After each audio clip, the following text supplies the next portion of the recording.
অথচ আমার নবীর চরিত্র নিয়ে আজকে কথা বলা হয়, কটূক্তি করা হয়। নবীর চরিত্র নিয়ে কটূক্তি করে কে করে? যে নিজেরই চরিত্র ঠিক নাই সে আমার নবীর চরিত্র নিয়ে কথা বলে। যার নিজেরই চরিত্র ঠিক নাই সে বলে নবীর বিরুদ্ধে কথা।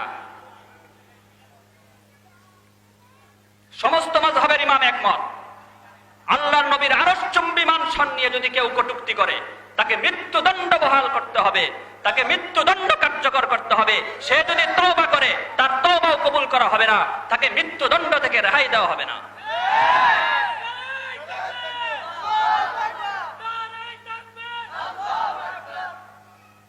আমরা এই দাবি করেছিলাম নবী মুহাম্মদের সম্মান নিয়ে যে কথা বলবে তার মৃত্যুদণ্ড, এটা শরীয়তের আইন, সরকার সেটা বাস্তবায়ন করবে। সেই দাবি আমরা 6 এপ্রিল করেছিলাম, একই দাবি আমরা 5 মে করেছিলাম। আজ 2022-এর 4 নভেম্বর একই দাবি করে যাচ্ছি। যারা মহান রাসূলুল্লাহ সাল্লাল্লাহু আলাইহি ওয়াসাল্লামের আরশচুম্বী মান-শান নিয়ে যে নাস্তিক কটূক্তি করবে তার মৃত্যুদণ্ডের আইন চাই, মৃত্যুদণ্ডের আইন চাই, মৃত্যুদণ্ডের আইন চাই। রাসূলের চরিত্র কি তুমি জানো?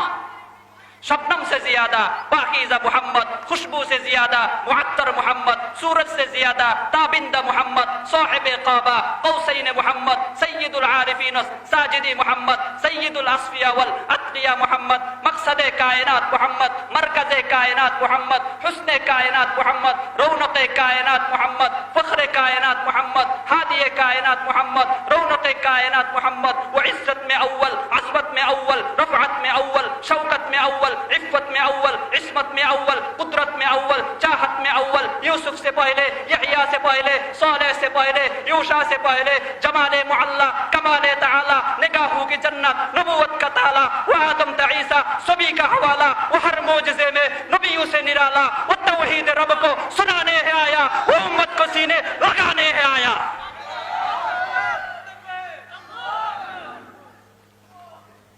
নবীর চরিত্র নিয়ে কথা বলো। আপনারা ভুলে গেছেন ফ্রান্সের সেই প্যারিসের এমানুয়েল ম্যাক্রোর কথা? ভুলে গেছেন? তার নিজের চরিত্র ঠিক আছে? 15 বছর বয়সে স্কুলে পড়াকালীন সময় তার চাইতে বয়সে 25 বছরের বড় শিক্ষিকার সাথে বিবাহের বাহিরে তার সাথে, ঠিক আছে শেষ করে দিচ্ছে, বিবাহের বাহিরে তার সাথে অপকর্ম করে ধরা খেয়েছে, স্কুল থেকে বহিষ্কার হয়েছে। সেই ফ্রান্সের প্যারিসের পরের রাজনৈতিক ক্যারিয়ারের সুবাদে পরবর্তীতে যাইয়া রাষ্ট্রপতি হয়েছে। সে যায় যখন নবীর চরিত্রের বিরুদ্ধে কথা বলে, সেটা সহ্য করা যায়? সহ্য করা যায়? যারা আল্লাহর নবীর চরিত্রের বিরুদ্ধে কথা বলে ওরা তো নিজেদেরকে মানুষই দাবি করে না, ওরা তো ডারউইনের মতবাদে বিশ্বাসী। আর ডারউইনের মতবাদ হচ্ছে ওদের 14 গোষ্ঠী বানর। যে নিজেদেরকে মানুষই দাবি করে না সে রাসূলের চরিত্র কি বুঝবে? কি বুঝবে রাসূলের চরিত্র? আল্লাহ আমাদেরকে বোঝার তৌফিক দান করেন, বলেন আমিন। আমার আলোচনার সময় শেষ, আমার পরে আলোচনা করবেন।